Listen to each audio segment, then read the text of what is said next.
नमस्कार प्रिय बच्चों। जैसा कि हमने तलाश पाठ में पढ़ा कि पहले नेहरू जी ने भारत के अतीत को खोजने की कोशिश की, फिर भारत की जो खोई हुई शक्ति और सीमा को जानने का प्रयास किया।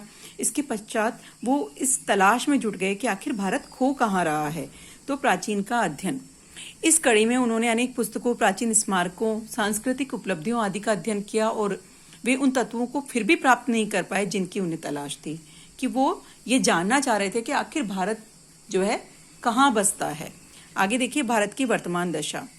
इसी परिप्रेक्ष्य में वो देखते हैं कि भारत की वर्तमान दशा से तात्पर्य तात्कालिक दशा, जो कि नेहरू जी जिस समय विचार मग्न हैं, जिस समय इस चिंतन में डूबे हुए हैं, वो समय है अंग्रेजों की पराधीनता का समय।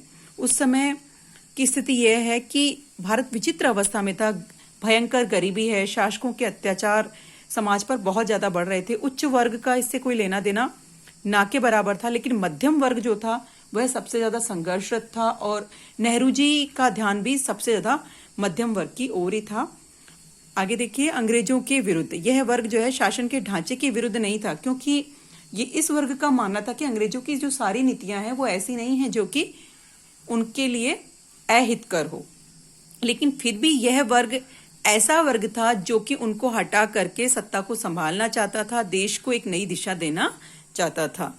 युवा बुद्धिजीवियों के गांवों की ओर कदम, ये हमारी सर्वमान्य धारणा है और हम सब जानते हैं कि भारत जो है गांवों में बसता है।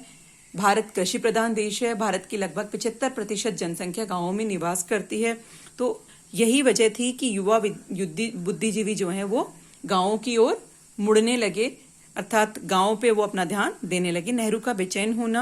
युवा बुद्धिजीवियों के समक्ष एक ऐसे भारत की तस्वीर सामने आई जो दूसरों के ढंग का था, जो इसके वास्तविक अस्तित्व को पूर्णतया भूल चुका था। और ये सब चीजें नेहरू जी को विचलित करने के लिए, बहुत बेचैनी बढ़ाने के लिए पर्याप्त थी।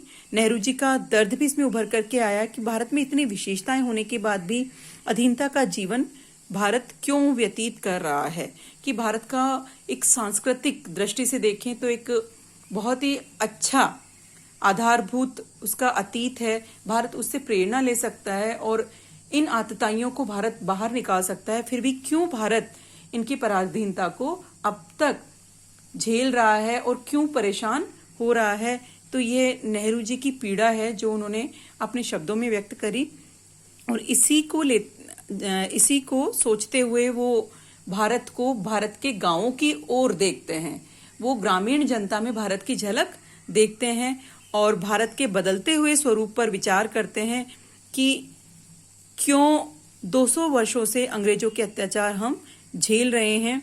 काफी कुछ उस हद तक जो है समाप्त हो गया है। मूल्य और धरोहर जो बच गई है वह सार्थक है। क्यों ना हम उसका सहारा ले, भारत को खोजें और भारत को अंग्रेजों की पराधीनता से मुक्त करा लें। तो ये एक प्रकार से नेहरू जी की विचार चिंतना है और वो भारत के गांवों में, भारत के मध्यम वर्ग में भारत को खोजना चाह रहे हैं और भारत को पुनः सुदृढ़ करने की उनकी इच्छा है। धन्यवाद।